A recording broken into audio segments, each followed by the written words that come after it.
નમસ્કાર ખેડૂત મિત્રો, આપ સૌનું સ્વાગત છે અમારી યુટ્યુબ ચેનલ યોજના માર્ગદર્શનમાં. મિત્રો, હાલમાં વરસાદ અને કમોસમી વરસાદના કારણે ઘણા ખેડૂતોને પાકનું ભારે નુકસાન થયું છે. તે માટે સરકારે કૃષિ રાહત પેકેજ જાહેર કર્યું હતું અને મોટા ભાગના ખેડૂતોએ નુકસાની ફોર્મ પણ ભરાઈ ગયું છે. પરંતુ આજે પણ ઘણા ખેડૂત ભાઈઓ કહે છે કે ફોર્મ ભર્યા પછી પણ હજુ સુધી પૈસા ખાતામાં આવ્યા નથી. તો મિત્રો, આજના વિડીયોમાં હું તમને પૈસા આવ્યા છે કે નહીં તે જાતે મોબાઈલમાંથી કેવી રીતે ચેક કરવું, પૈસા કયા સ્ટેજમાં અટક્યા છે તે કેવી રીતે જાણવું અને પૈસા ન આવ્યા હોય તો શું કરવું, એકદમ સરળ ભાષામાં તમને આ વિડીયોમાં સમજાવીશ.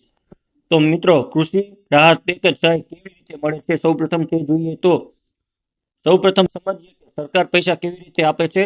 તો કૃષિ રાહત પેકેજની રકમ જે ખેડૂતના આધાર સાથે લિંક બેંક ખાતામાં જમા કરવામાં આવે છે, ત્યારબાદ ડીબીટી એટલે કે ડાયરેક્ટ બેનિફિટ ટ્રાન્સફર મારફતે ખાતામાં જમા થાય છે. અને એટલે કોઈ ચેક નથી કે કોઈ મધ્યસ્થી નથી, સીધા તમારા ખાતામાં જ આ યોજનાનો લાભ તમારા પૈસા આવે છે. ત્યારબાદ સૌથી પહેલું કામ બેંક ખાતું ચેક કરો. એટલે કે મિત્રો, જો તમારે પૈસા ના આવ્યા હોય તો પહેલા આ ચેક કરો કે ખાતામાં પૈસા તો આવી ગયા નથી ને. પૈસા ચેક કરવાની સરળ જેમાં તમે મોબાઈલ બેન્કિંગ દ્વારા પણ ચેક કરી શકો છો, એટીએમમાં મિની સ્ટેટમેન્ટ દ્વારા પણ ચેક કરી શકો, અથવા તો બેંકમાં પાસબુકમાં એન્ટ્રી પાડીને તમે જોઈ શકો છો. મિત્રો, જો પૈસા આવ્યા હશે તો સ્ટેટમેન્ટમાં લખાણ આવું આવશે, જેમાં તમે મિત્રો મેસેજમાં જે જોઈ શકો છો, અથવા તો સ્ટેટમેન્ટ જુઓ કે એન્ટ્રી પાડો તેમાં એગ્રી અથવા તો સ્ટેટ ગવર્મેન્ટ ડીબીટી અથવા તો ડિસ્ટર રિલીફ, આ ત્રણ ઓપ્શનમાંથી કોઈ પણ એક મેસેજમાં તમારે લખેલો આવશે જે કૃષિ રાહત પેકેજનો હશે.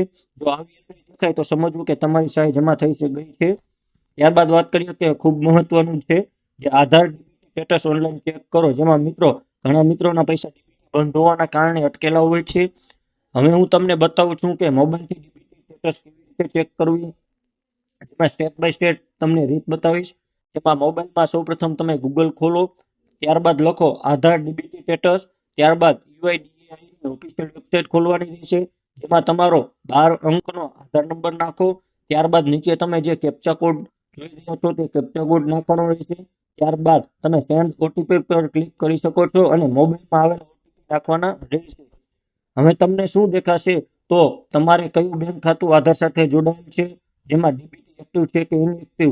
જો ડીબીટી ઇનએક્ટિવ હશે તો પૈસા જમા નહીં થાય. અને મિત્રો, તમારે તે ડીબીટી એક્ટિવ કરવાનું હોય છે, તેની પણ તમને માહિતી આપી કે ડીબીટી એક્ટિવ ન હોય તો શું કરવું. તો મિત્રો, જો ડીબીટી બંધ દેખાય તો ગભરાવું નહીં, તમારી બેંક અથવા તો બ્રાન્ચમાં જવાનું રહેશે તમારે અને કહેવાનું કે મારું ડીબીટી એક્ટિવ કરવું છે અને આધાર કાર્ડ સાથે ફોર્મ ભરવાનું રહેશે.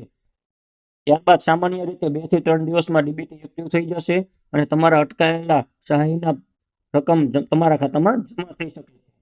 ત્યારબાદ તલાટી ગ્રામ સેવક પાસેથી માહિતી કેવી રીતે લેવાની હોય છે. તો મિત્રો, ફોર્મ ભર્યું હોવા છતાં ઘણા ખેડૂતનું નામ સર્વે લિસ્ટમાં જ નથી આવતું, અથવા તો તમારા ગામના તલાટી અથવા ગ્રામ સેવક પાસે જઈને પૂછવાનું હોય છે તમારે, મારું નામ પાક નુકસાનીના સર્વેમાં છે, મારી અરજી એપ્રુવ છે કે પેન્ડિંગ, ફાઇલ તાલુકા કચેરીમાં મોકલાઈ છે કે નહીં. જો તાલુકામાં જશે ત્યારબાદ તમારે ફાઇલ જિલ્લા લેવલે જશે અને ત્યારબાદ રાજ્ય. આ 3 સ્ટેપ પછી જ ચૂકવણી તમારા ખાતામાં મિત્રો આવે છે. પૈસા ન આવ્યા હોય તો તેના મુખ્ય કારણો આપણે સરળ ભાષામાં જોઈએ તો મિત્રો, પૈસા અટકવાના સામાન્ય કારણો હોય છે, જેમાં તમારે આધાર બેંક લિંક નથી, અથવા તો ખોટો ખાતા નંબર અથવા આઈએફસી કોડ તમે આપેલો હોય, અથવા તો તમારું ડીબીટી હોય, અથવા તો જમીન રેકોર્ડમાં નામ અલગ હોય, સર્વેમાં ઓછું નુકસાન નોંધાયું હોય, અથવા તો અરજી તમારી પેન્ડિંગ અથવા તો રિજેક્ટ થઈ હશે, તો આ કારણોસર તમને પેમેન્ટ મળવા પાત્ર થશે નહીં. ત્યારબાદ પૈસા ન આવ્યા હોય તો શું કરવું, જેનો ઉપાય આપણે જોઈએ. તો મિત્રો, આ પગલાં જરૂરી તમારે લેવા જોઈએ, જેમાં સૌપ્રથમ તમારે આધાર બેંક લિંક કરાવવો જોઈએ અને તમારા એકાઉન્ટમાં બેંક એકાઉન્ટને એક્ટિવ કરાવવું જોઈએ અને તલાટી પાસે અરજી ફરી ચેક કરાવવાની રહેશે. ત્યારબાદ તાલુકા કૃષિ ઓફિસમાં લેખિત અરજી આપવાની રહેશે. મોટાભાગના કેસમાં ચૂકવણી આવી જાય છે મિત્રો. ત્યારબાદ ખેડૂતો માટે મહત્વપૂર્ણ સંદેશ છે મિત્રો.